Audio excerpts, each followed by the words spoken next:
पहलगाम के जख्म अभी ताजा ही थे कि भारत की सेना ने जवाब नहीं इंतकाम दिया। सीधा पाकिस्तान में घुसकर आतंकी अड्डों को जला डाला और अब पाकिस्तान में चीख पुकार मची हुई है। इन सबके बीच पाक न्यूज चैनल की एंकर की फूट फूट कर रोती क्लिप सोशल मीडिया पर वायरल हो रही है और लोग पाकिस्तान की मौज ले रहे हैं। आपके मासूम जो शहीद हो रहे हैं उनसे अल्लाह की मुलाकात होगी, दुनिया में उन पर क्या बीती इस पर भी बात होगी। खुदारा अपने मासूमों को तलकीन कीजिएगा कि वो अल्लाह से हमारी शिकायत ना करे, बल्कि अल्लाह से ये दरख्वास्त करे कि वो हमारे जैसे कमजोर ईमान वालों को ताकत अता करे, क्योंकि हम भूले हुए हैं। यह आवाज किसी पीड़ित की नहीं, ये उस मुल्क के एक न्यूज चैनल की एंकर की है जो आतंक को पनाह देता है। अब जब खुद की जमीन पर बारूद फटा तो आंखों से आंसू और जुबान से दुआएं निकल रही हैं। मौत जिंदगी की सबसे बड़ी हकीकत है। जब समंदर खामोश हो गए हैं, दरिया अपने आंसुओं में बहने लगे हैं, पहाड़ लरज उठे हैं, मैदान साकित हो गए हैं, सहराओं में वीरानी छा गई है। दाना नकलो हरकत भी मालिक की कितनी बड़ी नेमत थी, ना जाने पुराना वक्त कब लौट के आता है। अभी तो कोई उम्मीद नजर नहीं आ रही। जय हिंद दोस्तों, जब से भारत ने पाकिस्तान पर एयर स्ट्राइक की है तो तभी से पाकिस्तानी मीडिया का रो रो कर बुरा हाल हो चुका है और अब दुनिया पाकिस्तानी मीडिया का मजाक उड़ा रही है। आपके मासूम जो शहीद हो रहे हैं उनसे अल्लाह की मुलाकात होगी, दुनिया में उन पर क्या बीती इस पर भी बात होगी।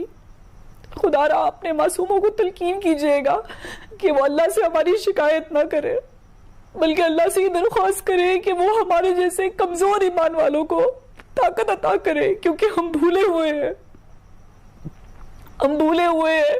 कि कांप उठी है, समंदर खामोश हो गए हैं, दरिया अपने आंसुओं में बहने लगे हैं, पहाड़ लरज उठे हैं, मैदान साकित हो गए हैं, सहराओं में वीरानी छा गई है, परिंदों ने चहचहाना बंद कर दिया है, जानवर गोशा नशीन हो गए हैं।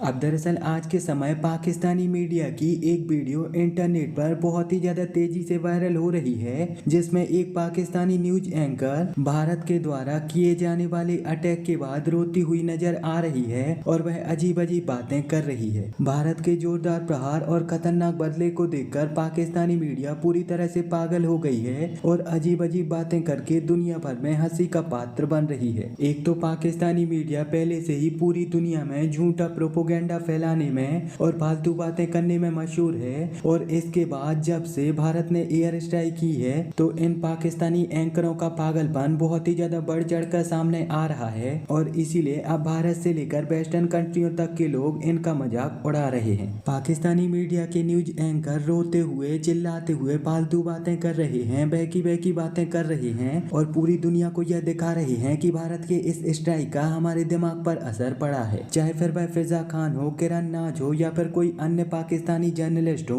वो सभी ऐसी फालतू बातें कर रहे हैं और पूरी दुनिया के लिए मजाक का कारण बन रहे हैं। आज पुष्टि कर दी राजनाथ सिंह ने, एक्शन का रिएक्शन आया, वो बात लोग जानते हैं। पहलगाम का रिएक्शन था कि हमने आतंकी ठिकानों को ध्वस्त किया। पाकिस्तान के अफसर देखे गए आतंकियों के जनाजों में जाते हैं।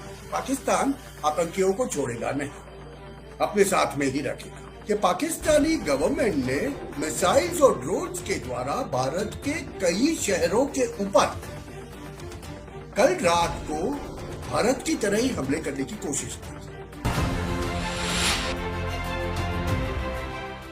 जय हिंद, नमस्कार, मैं अंबर जैदी स्वागत करती हूँ आप सबका एक बार फिर से हमारे आज के कार्यक्रम में।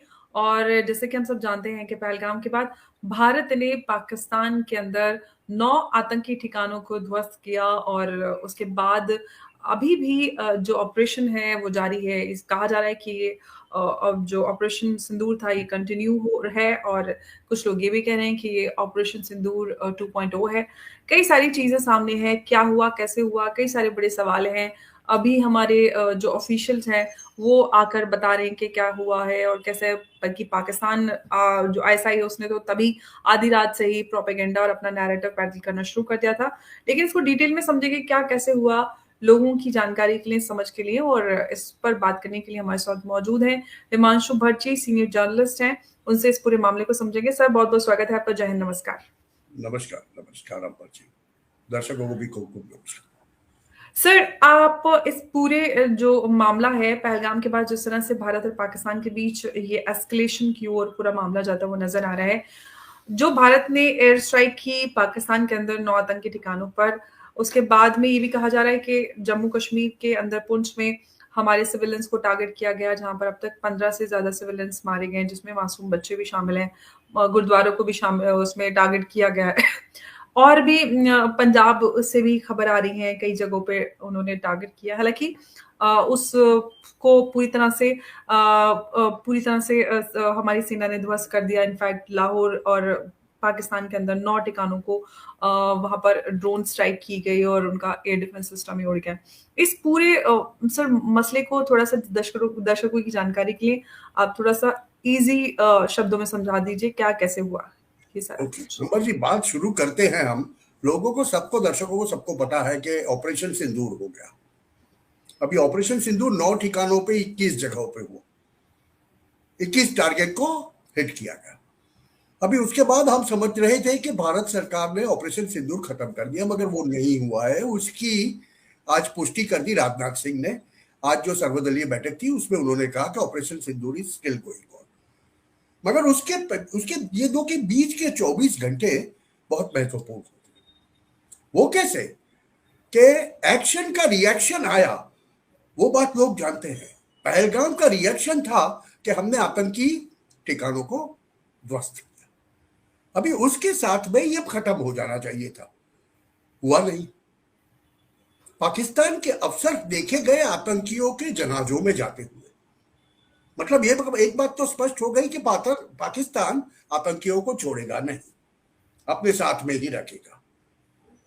उन्होंने, काफी लोगों को नहीं पता है, अभी हमारी गवर्नमेंट बता रही है कि पाकिस्तानी गवर्नमेंट ने मिसाइल्स और ड्रोन्स के द्वारा भारत के कई शहरों के ऊपर कल रात को भारत की तरह ही हमले करने की कोशिश की थी। उसमें अवंतीपुर से लेके भुज तक काफी सिटीज है, श्रीनगर है, जम्मू है, अमृतसर है, बटिंडा है, काफी शहर उसमें शामिल है। तकरीबन 15 शहर की बात हो रही है। अभी देखिए, यहां पर तो बहुत स्पष्ट कर दिया गया है। अमृतसर में उन्होंने लॉक इन किया था, किसके ऊपर? सिखों का सबसे बड़ा धर्मस्थानक है, उसको लॉक इन किया था। मगर भारत की S-400 बैटरीज ने उनके मंसूबे को नाकाम कर दिया। जिस तरह से भारतीय मिसाइल्स ने और हैमर बॉम्ब्स ने, हैमर और स्कैल्प ने अपने टारगेट प्रिसिशन से मारे, वो एक भी शहर को हिट नहीं कर पाए, इसलिए लोगों को पता नहीं चला। अभी उसके बाद डिप्लोमेटिकली क्या हुआ कि भारत के NSA अजीत डोवाल साहब ने सीधा फोन उठा के पाकिस्तान